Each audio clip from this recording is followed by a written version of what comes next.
চাঁদপুরের হাইমচরে ফসলি জমিতে স্টেডিয়াম নির্মাণের প্রস্তাবে ক্ষুব্ধ সেখানকার কৃষকেরা।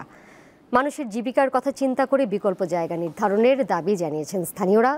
তবে স্থানীয় উপজেলা পরিষদের চেয়ারম্যান এই স্টেডিয়ামের পক্ষে।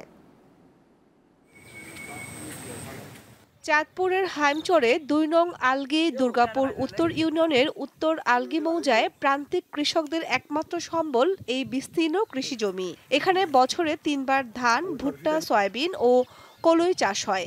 সম্প্রতি এই মৌজার প্রায় ৩.৫ একর জমির উপর একটি মিনি স্টেডিয়াম নির্মাণের প্রস্তাব যুব ও ক্রীড়া মন্ত্রণালয়ে পাঠিয়েছে স্থানীয় প্রশাসন। কিন্তু ফসলি জমিতে স্টেডিয়াম নির্মাণের খবরে ক্ষুব্ধ স্থানীয়রা। জেলা ও উপজেলা প্রশাসনের কাছে স্মারকলিপি দিয়েছেন কৃষকরা। আমরা গরিব মানুষ, এই জমি আছে, আমরা ফসলের জমি, এই কৃষকরা আমরা চাই না আমাদের স্টেডিয়াম মাঠ হোক। আমার দিকে জমি দিকে লইয়া যায়, আমি কিভাবে চলুম? আমি 15 টাকা ব্যক্তি, আমি 20 মণ ধান পাইছি। স্টেডিয়াম নির্মাণ হলে কৃষকরা ক্ষতিগ্রস্ত হবে জেনেও স্থানীয় উপজেলা পরিষদ চেয়ারম্যান তাদের কোনো সহযোগিতা করছেন না বলে অভিযোগ স্থানীয়দের। ভাত থাকলে না খেলতে মন চাইবো, খেলো ভাত নাই, খেলুম কিটা, কোনটাই খেলুম গিয়া? আগে তো ভাতের ফ্যাটের ব্যবস্থা করতে হবে। কৃষি জমি যদি নিয়ে যেতে চায় তারা, এবারে আমাদেরকে মাইরা, এটা কি আমরা কি দিব?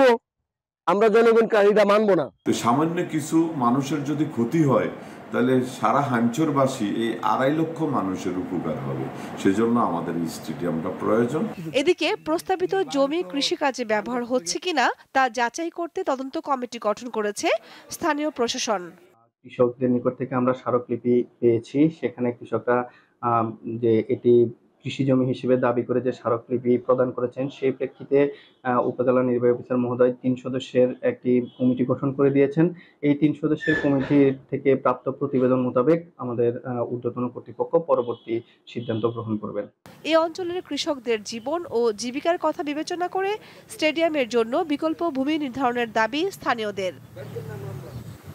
দীপ্ত, বার্তা কক্ষ।